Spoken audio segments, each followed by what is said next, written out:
స్వచ్ఛమైన నాణ్యమైన గౌదర్పార్ పూజా ఉత్పత్తులు www.gaudarpar.com ద్వారా ఆన్లైన్ లో ఆర్డర్ చేయండి. మీ ఇంటిని దేవాలయంగా మార్చుకోండి. నమస్తే రమగారు. నమస్తే జయ. రమగారు, మనము పీసీ సర్కార్ స్టోరీస్ చెప్పుకున్నాం. ఇంద్రజాలం కథ. ఇంద్రజాలం కథలు. దాంట్లో ఒక చెప్తామా? పూర్వం అట ఓ ఊర్లో రఘునాథుడు అని ఒక ఆయన ఉండేవాడట. ఆయన వడ్డీ వ్యాపారం చేసేవాడు. చాలా గట్టిగా తనకి డబ్బులు ఇవ్వాల్సిన వాళ్ళని రాచి రంపాన్ని పెట్టేవాడు ఆయన. ఈయనకి పిల్లలు కొడుకు కూతురు మరణించారు.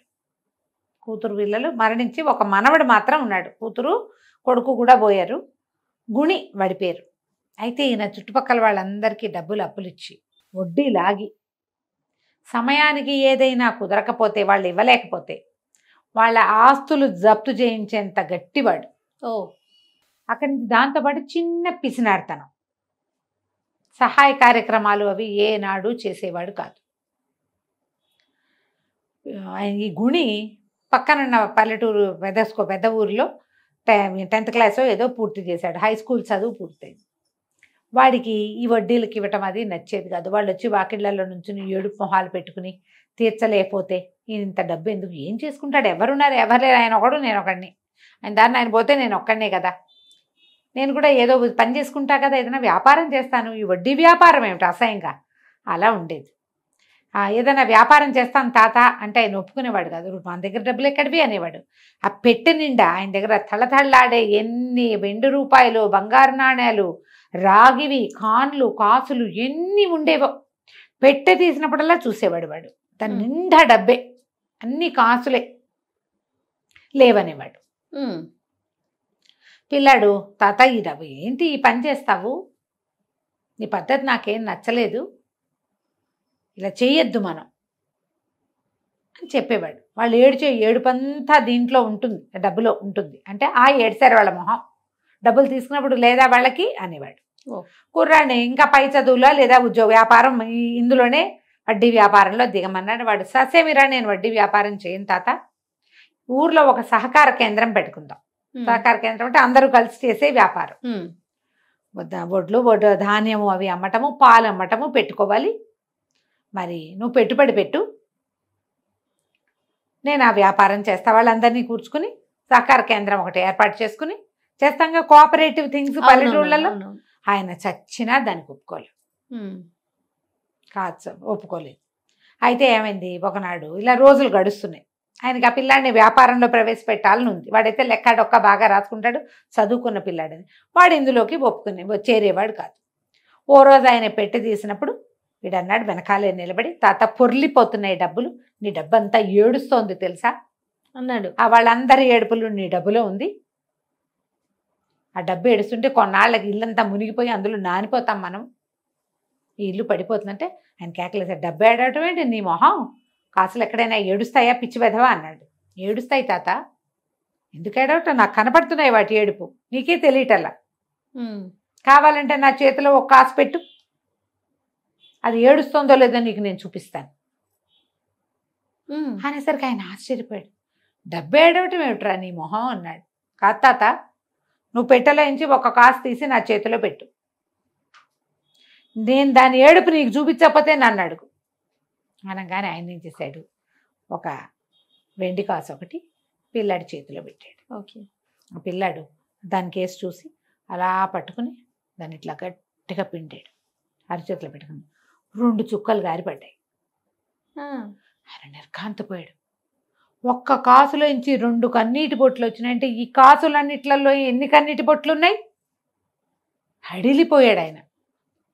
అమ్మో డబ్బు ఏడుస్తోందిరా అన్నాడు. అవును తాత, నేను చెప్పే కదా నీకు డబ్బులు ఏడుస్తున్నాయని, నాకు కనపడింది, నువ్వు చూడలేకపోతున్నావు డబ్బు మీద ఆశతోటి అనేసరికి ఆయన అన్నాడు, వద్దురా, ఈ ఏడ్చే డబ్బును పెట్టుకుంటే చాలా కష్టం మనకి, నువ్వు ఏం చేస్తావో చెయ్యి, డబ్బులు ఇస్తా నీకు, పెట్టుబడి మనమే పెడదాం, సహకార కేంద్రంలో ఎంతమందిని కావాలంటే అంతమందిని చేర్చుకో అంటే ఒక కోఆపరేటివ్ సొసైటీ పెట్టారు.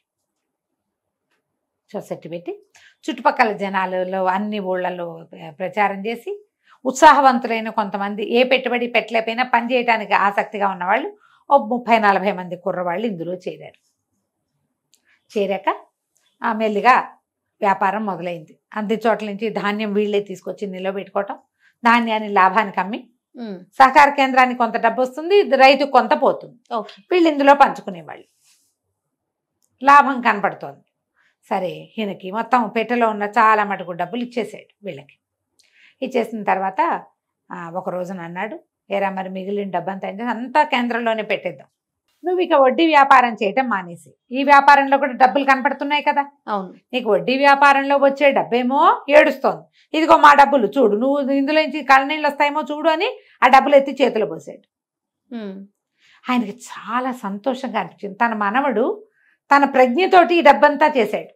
అది కూడా సంవత్సరం తిరిగేసరికి 25-30 మంది కుర్రాళ్ళకి జీతాలు ఇచ్చి, వీళ్ళందరూ తిని, రైతులందరూ అబ్బాయి ఎంత హాయిగా ఉంది గుణి పని మొదలు పెట్టాక అని వాళ్ళంతా సంతోషిస్తూ, ప్రతి వాళ్ళు బా కుర్రాడు తెలివి, వీడు ఎంత మంచివాడు, ఎంత తెలివైన వాడు అని మెచ్చుకుంటూ, ఇంత డబ్బు ఎరా ఇందులో నుంచి నీకు కన్నీళ్ళు వస్తున్నాయేమో చూస్తావురా అన్నాడు. లాస్ట్ టైం చేసినట్టు అట్లాగే దానికేసి చూసి నొక్కాడు, ఏమీ రాలే. చూసావా తాత, ఇది కష్టార్జితం, వేరే వాళ్ళ ఏడుపులు లేవు ఇందులో అనేసరికి ఆయన చాలా సంతోషించి సగం డబ్బు ఇచ్చాడు కదా, మిగిలిన డబ్బంతా సహకార కేంద్రంలో పెట్టించేసాడు. అప్పుడు ఈ కుర్రాడు చెప్పాడు, ఈ డబ్బు ఏడుస్తోంది, నీ వడ్డీ డబ్బులేమో ఏడుస్తాయి, నువ్వు వాళ్ళ దగ్గర లాగేసినవి, కష్టించి సంపాదించిందేమో ఏడవుతుంది, కాబట్టి వడ్డీ వ్యాపారం మానే తాత, ఎవరి నోట్లు వాళ్ళకి ఇచ్చేద్దాం, వాళ్ళు ఎప్పుడు ఇస్తే డబ్బులు అప్పుడు తీసుకుందాం, ఓకే, వాళ్ళ ఆస్తులు జప్తు చేయదంటే సరే ఒప్పుకుని, మేలుగా అందరితోటి మాట్లాడుకుని కాస్త 5-10 వడ్డీ తగ్గించేసుకుని, వడ్డీ వద్దు అసలు ఇవ్వండి చాలని అందరి కాగితాలు పంచేశాడు వాడు. బంగారం పెట్టిన వాళ్ళు ఉంటారు, కుదవ పెట్టారు, స్థలాలు, పొలాలు, ఇళ్ళు, బంగారం తెచ్చి పెట్టడం, వెండి సామాన్లు, ఇత్తడి సామాన్లు కుదవ పెట్టిన వాళ్ళు అందరివి మీరు అసలు ఇవ్వండి, వడ్డీ ఇవ్వక్కర్లేదు, మొత్తం అసలు మాకు ఇచ్చేసేయండి అని. అసలంటే మండబ్బే, అంతేగా. సరే, ఆ తర్వాత ఎప్పుడైనా ఆయన ఎరా నా పెట్టెలో డబ్బులు ఏమైనా ఏడుస్తున్నాయేమో చూడు అంటే ఇట్లా నొక్కి ఏమి ఏడవట్లేదు తాత అనేవాడు.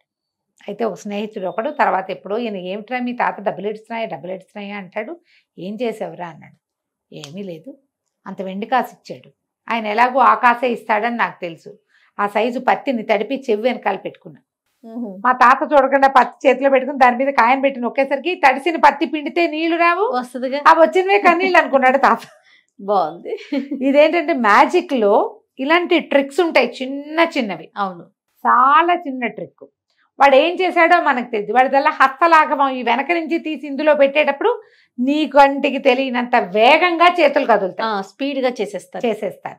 పైగా సులువుగా తీసుకునే విధంలో పెట్టుకుంటారు. ఇక్కడి నుంచి తీయాలనుకో ఇలా తీయాలి, ఇక్కడి నుంచి తీయడానికి ఏముంది, చెవిలంటే వచ్చేస్తుంది. నేను అది చేశానని చెప్పాడు.